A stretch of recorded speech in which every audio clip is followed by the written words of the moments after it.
আবারও অনিশ্চয়তায় সরকারি কর্মচারীদের নবম পে স্কেল বাস্তবায়ন।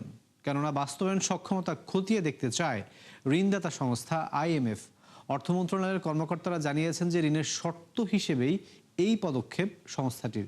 এমন পরিস্থিতিতে নতুন কমিশন গঠনের পরামর্শ দিয়েছেন বিশ্লেষকরা।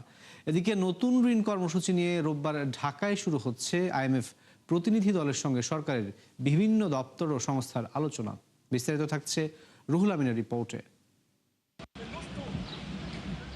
সরকারি কর্মকর্তা কর্মচারীদের দাবির মুখে অনেকটা অপ্রত্যাশিতভাবে নবম পে কমিশন গঠন করে অন্তর্বর্তী সরকার, যা বাস্তবায়নে অতিরিক্ত দরকার হতে পারে 1,06,000 কোটি টাকা। কিন্তু আর্থিক সক্ষমতা না থাকায় তা পরবর্তী সরকারের ঘাড়ে চাপিয়ে যায় ইউনূস প্রশাসন। এমন উচ্চাভিলাষী প্রস্তাব নিয়ে অস্বস্তিতে বিএনপি সরকারও। প্রথম বাজেটে বাড়তি অর্থ রাখা হলেও সামনে আসছে নানা জটিলতা। তাই ধাপে ধাপে বাস্তবায়নের বদলে কিছুটা কাটছাট করে আগামী অর্থ বছর থেকে পুরোপুরি কার্যকরের চিন্তা করছে সরকার। কিন্তু সেই উদ্যোগও এবার পর্যালোচনা করতে চায় আইএমএফ। 3টা ধাপে দেওয়ার কথা ছিল, 3টা ধাপে দিলে পরে অনেকেরই বেতন বাড়বে না। তারপরে 2 ধাপ, এখন 1 ধাপে এলে সরকার, আমার মনে হয় না যে এটা দেওয়ার জন্যে তার এত সঙ্গতি আছে বলে আমার ব্যক্তিগতভাবে মনে হয় না। আমি তো আর অর্থনীতিবিদ না, কিন্তু আমার যেটা মনে হয় এটা সহজে দিতে পারবে না। এবং আমরা যেহেতু বিভিন্ন জনের কাছ থেকে ধার দেনা করে রাষ্ট্র চলে, যারা দাতা তারাও আমাদেরকে বোধহয় সহজে এটা মেনে নেবে বলে মনে হয় না। পে স্কেলের অর্থ কোথা থেকে আসবে, রাজস্ব আদায় বাড়বে কিনা জানতে চায় আইএমএফ। পাশাপাশি মূল্যস্ফীতিতে পে স্কেলের প্রভাব কি হবে তাও জানতে চায় সংস্থাটি। এমন পরিস্থিতিতে নতুন কমিশন গঠনের পরামর্শ দিলেন সাবেক এই কর্মকর্তা।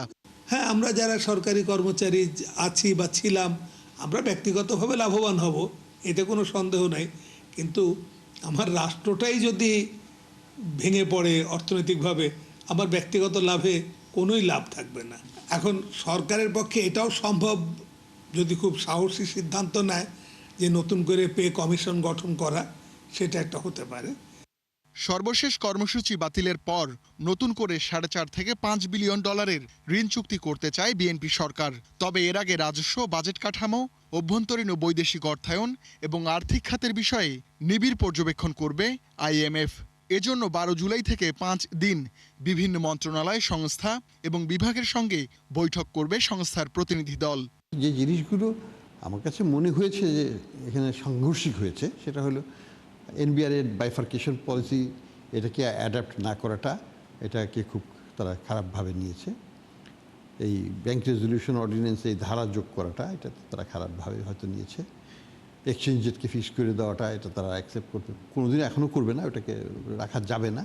প্রতিনিধি দলের প্রতিবেদনের ভিত্তিতেই ঠিক হবে নতুন ঋণ কর্মসূচির ভবিষ্যৎ, শর্ত পূরণ সাপেক্ষে যা পাশ হতে পারে আগামী ডিসেম্বরে।